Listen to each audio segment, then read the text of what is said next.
우리가 기도하는 곳에 가다가 점치는 귀신 들린 여종 하나를 만나니 점으로 그 주인들에게 큰 이익을 주는 자라. 그가 바울과 우리를 따라와 소리질러 이르되 이 사람들은 지극히 높은 하나님의 종으로서 구원의 길을 너희에게 전하는 자라 하며 이같이 여러 날을 하는지라. 바울이 심히 괴로워하여 돌이켜 그 귀신에게 이르되 예수 그리스도의 이름으로 내가 네게 명하노니 그에게서 나오라 하니 귀신이 즉시 나오니라. 여종의 주인들은 자기 수익의 소망이 끊어진 것을 보고 바울과 실라를 붙잡아 장터로 관리들에게 끌어갔다가 상관들 앞에 데리고 가서 말하되 이 사람들이 유대인인데 우리 성을 심히 요란하게 하여 로마 사람인 우리가 받지도 못하고 행하지도 못할 풍속을 전한다 하거늘 무리가 일제히 일어나 고발하니 상관들이 옷을 찢어 벗기고 매로 치라 하여 많이 친 후에 옥에 가두고 간수에게 명하여 든든히 지키라 하니 그가 이러한 명령을 받아 그들을 깊은 옥에 가두고 그 발을 착고에 든든히 채웠더니 한밤중에 바울과 실라가 기도하고 하나님을 찬송하매 죄수들이 듣더라. 아멘.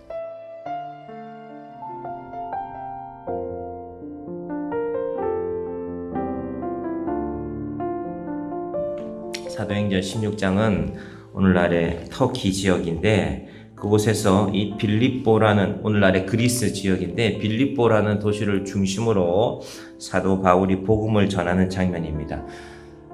많은 인물들이 있지만 두 명의 여인들이 중요합니다. 첫 번째가 자주 옷감 장사였던 루디아라는 사람이었습니다. 11절부터 15절까지 나오는데요. 이 루디아가 옷감을 들고 그 시절에 무슨 좋은 운반수단이 있었겠습니까? 머리에 이고 혹은 짐꾼을 부려서 그렇게 여기까지 와서 까다로운 로마 귀족들에게 그 천을 대면서 장군님 잘 어울리십니다. 이렇게 하면서 옷감을 팔았던 것입니다. 어린 시절에 저희 마을에 옷을 한 보따리 이고 와서 파는 여자분이 계셨어요. 그때는 옷 사러 이렇게 읍내 나가고 시내 나가는 게 쉽지 않기 때문에 그 옷보따리가 누가 봐도 무거워 보여. 장마한 여자분이 저 무거운 걸 어떻게 이고 다니시나.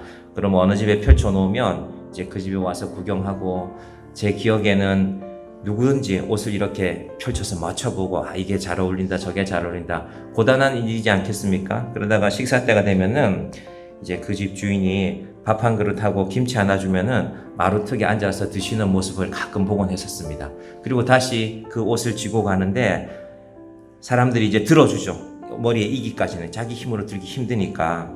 제가 그 분을 보다가 문득 이 루디아를 생각하게 되었습니다. 루디아도 혹시 그렇지 않았을까? 그런데 이 루디아가 그 척박한 삶을 살다가 마음속에 하나님을 생각하게 된 것입니다.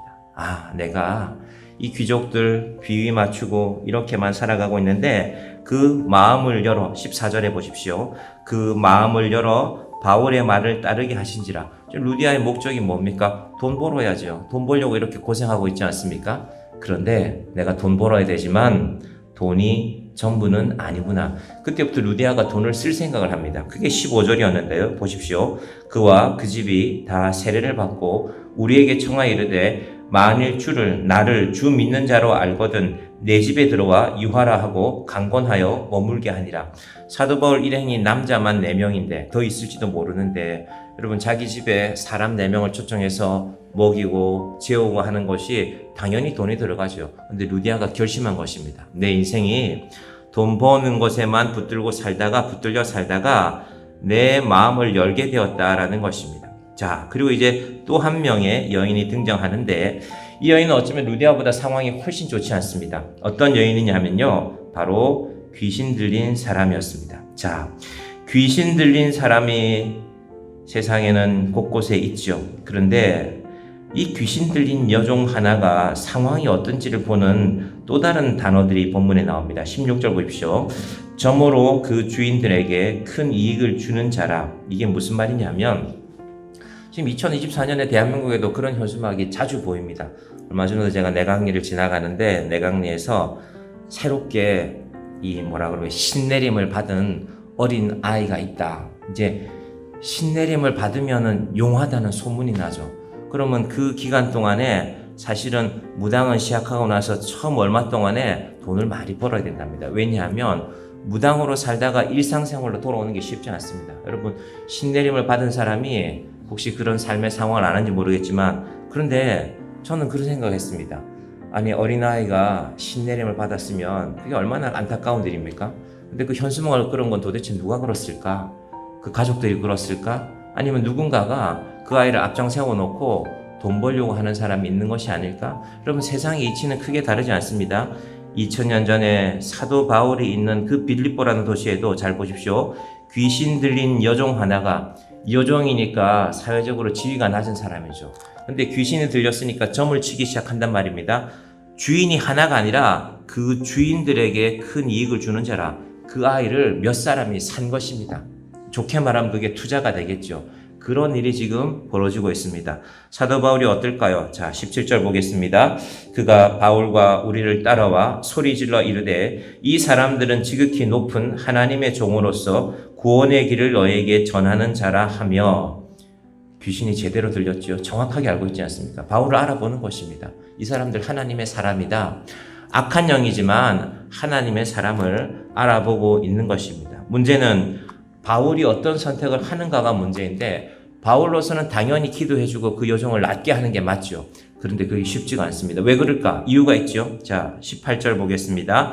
이같이 여러 날을 하는지라 바울이 심히 괴로워하여 돌이켜 그 귀신에게 이르되 예수 그리스도의 이름으로 내가 내게 명하노니 그에게서 나오라 하니 귀신이 즉시 나오니라. 이같이 여러 날을 괴로워한다. 왜 괴로워했을까요? 바울은 당장 고쳐주고 싶죠. 고쳐주면 문제가 생기지 않습니까? 이 여종을 소유하고 있는 사람들이 그 지역의 귀족들이거나 부유한 자들이었을 것입니다.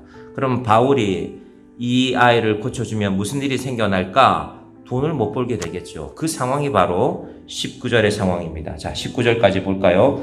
여종의 주인들은 자기 수익에 소망이 끊어진 것을 보고 바울과 실라를 붙잡아 장터로 관리들에게 끌어갔다가, 바울의 입장에서는 당장 이 귀신 들린 여종을 고쳐주고 싶었겠지요.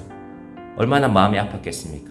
하나님께서 저것을 얼마나 마음 아파하실까? 바울의 눈에는 그게 보이는데, 이 귀신 들린 여종을 통해서 돈을 벌고 있던 사람들은 자기 수익의 소망이 끊어진 것을 보고, 내가 이 아이가 귀신 들려서 내가 돈을 좀 투자해서 쏠쏠하게 돈 벌고 있었는데 저 바울 때문에 내 수익의 소망이 끊어졌다. 여러분, 인생의 제일 중요한 문제 아닙니까? 어떤 문제든지 개인이건 국가건 기업이건 자기 회사의 이익이 내 인생에 손해가 나면은 사람들은 참지 않습니다.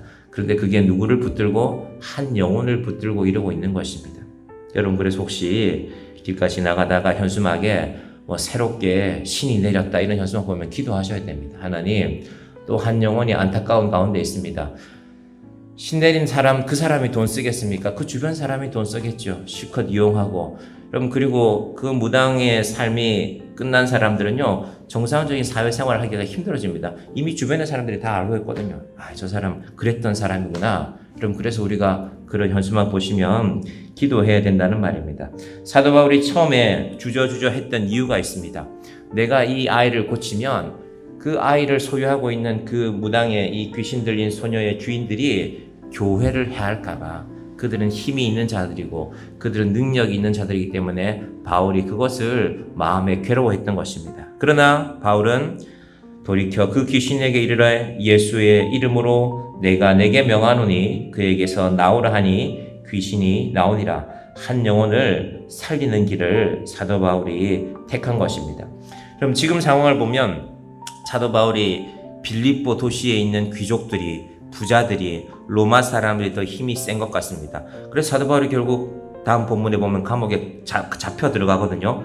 그러나 하나님께서는 그때부터는 하나님께서 일하십니다. 자, 그 이유를 보면 그들이 이 일을 놓고요, 사도 바울을 고소하는데 20절 보겠습니다. 상관들 앞에 데리고 가서 말하되 이 사람들이 유대인인데 우리 성을 심히 요란하게 하여 21절까지 로마 사람인 우리가 받지도 못하고 행하지도 못할 풍속을 전한다 하거늘.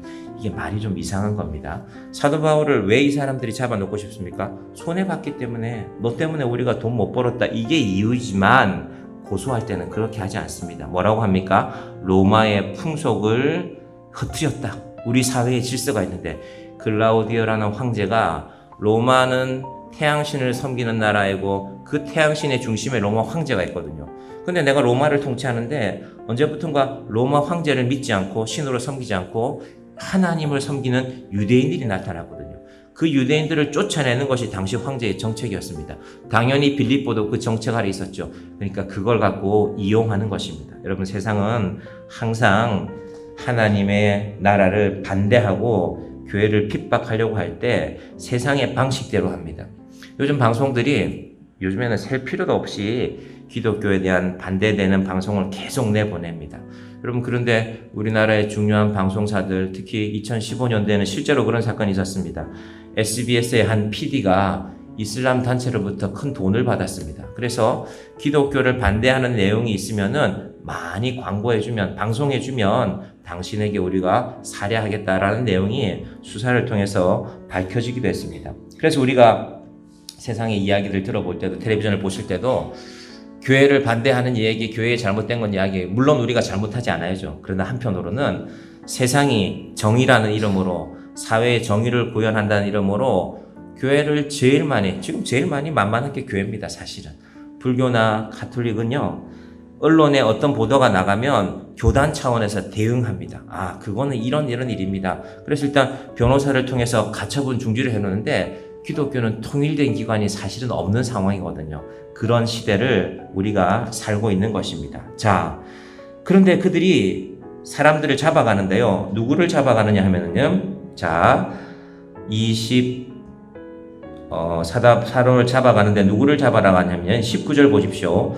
바울과 실라를 붙잡아 장터로 관리들에게 끌어갔다가, 바울과 실라는 유대인입니다. 디모데는 유대인 어머니와 헬라인 아버지, 그리고 이 누가도 헬라인이거든요. 왜 두 사람만 잡아갔냐면요, 자기들이 이 일에 문제가 되는 거는 유대인이 나쁜 놈들이다라는 걸 주장하기 위해서 유대인만 잡아가는 것입니다. 여러분, 세상에서 우리가 신앙 때문에 혹시 핍박받는 일이 있으면 오늘 이 사건을 잘 기억하시기를 바랍니다. 사람들은 자기 이익의 소망이 끊어지면, 한마디로 말하면 우리 교회가 우리 주변에 장사하는 분들 많이 찾아가서 이렇게 물건도 팔아들고 가면 우리 교회가 인기가 생길 것입니다. 그래서 사실은 세상에서도, 우리나라에서도, 우리 주변에서도 규모가 큰 교회들은요, 주변의 사람들이 함부로 하지 못합니다. 내가 저 교회 함부로 했다가 저 교회 사람들이 우리 가게 안 오면 어떡하지? 여러분, 세상의 원리는 항상 그렇습니다. 그러나 하나님은 그 세상의 원리대로 두시는 분이 아닙니다. 하나님이 보시는 것은 한 영혼을 보시고, 하나님이 보시는 것은 교회를 살리시는 일입니다. 오늘 이 아침에 우리가 기도하실 때 우리 마음에도 바울이 가졌던 이 마음이 있기를 바랍니다. 우리 눈으로 보면 세상에는 두려운 일들이 있습니다. 저 사람 힘이 센데, 내가 함부로 반대할 수 없는데, 그러나 바울의 마음에 한 영혼을 본 것입니다. 그래서 18절 말씀에 바울이 심히 괴로워하여, 여러분, 누군가 세상의 사람들을 볼 때 그가 혹시 가진 것이 많더라도 하나님을 모르면 우리 마음에 괴로움이 있어야 됩니다. 저분 하나님 알아야 될 텐데, 특히 영적으로 고통받고 있는 분들을 보시면 하나님, 저분이 하나님께로 돌아와야 될 텐데, 저 악한 것들이 끊어지기를 원합니다. 우리의 눈이 그것을 볼 수 있는 눈으로 되기를 바랍니다. 2000년 전에 사도 바울의 빌립보의 상황이나 오늘 우리의 상황이 크게 다르지 않습니다. 세상은 하나님을 주인으로 삼지 않으면 세상은 돈을 소망으로 안고 살아가는 세상입니다. 여러분, 그래서 세상을 이상하게 볼 필요 없습니다. 늘 세상은 그래왔습니다. 하나님이 주인이 아니면 돈이 소망이 되는 것입니다.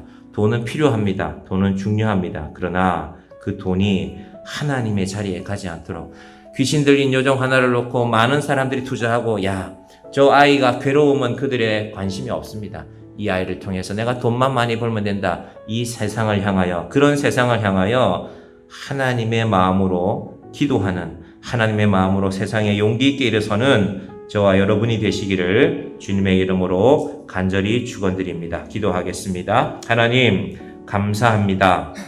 하나님께서 우리 인생 가운데 하나님의 마음으로 세상을 볼 수 있는 눈을 허락하여 주시옵소서. 한 여종이 귀신에 들렸습니다. 그 인생이 참으로 비참하게 되었는데 그 주변에 있던 사람들은, 여종의 주인들은 자기들이 돈 버는 것만 생각합니다. 그래서 사도 바울이 그 여종을 살리니, 그 귀신을 쫓아내니 자기 수익의 소망이 끊어진 것을 보고 바울과 실라를 붙잡아 가서 관리들에게 고소하고 있습니다. 하나님, 우리가 예수 믿는다고 하면서 우리의 인생이 하나님을 잊어버리고 예수 믿는다고 하면서 돈만 바라보는 어리석은 인생이 되지 않게 하여 주시옵소서. 돈은 우리 인생에 필요한 것이지만 하나님께서 우리 인생의 주관자이십니다. 아버지 하나님, 이 한 주간에도 우리에게 그 믿음 주시고, 하나님께서 사도 바울이 용기 있게 일어서서 그 귀신을 고치고 감옥에 끌려갔지만 그러나 하나님께서 살려내십니다. 사도 바울이 그 큰 도시 빌립보에서 아무것도 아닌 것처럼 여겨졌지만 하나님께서는 바울을 살려내십니다. 우리가 이 땅에 살아갈 때도 하나님, 우리에게 그 믿음과 하나님의 능력을 더하여 주시옵소서. 우리 신앙이 단순하게 하여 주시옵소서. 주의 크신 도움 받아 이때까지 왔으니 우리가 이 찬송가 28장을 부를 때마다 로빈슨 목사님의 인생을 생각하고 이와 같이 천국에도 이르기를 바라네. 여기가 우리의 고향이 아닙니다. 우리가 돌아갈 하나님의 나라, 우리의 본향이 있습니다. 하나님 아버지, 이 아침에도 주의 귀한 은혜를 입고 주님의 빚진 자가 된 우리이기에 하나님의 은혜의 사슬에 매여서 하나님 안에서 그 은혜를 감사하며 살아가는 주의 자녀들 되게 하여 주시옵소서. 예수님의 이름으로 기도드립니다. 아멘.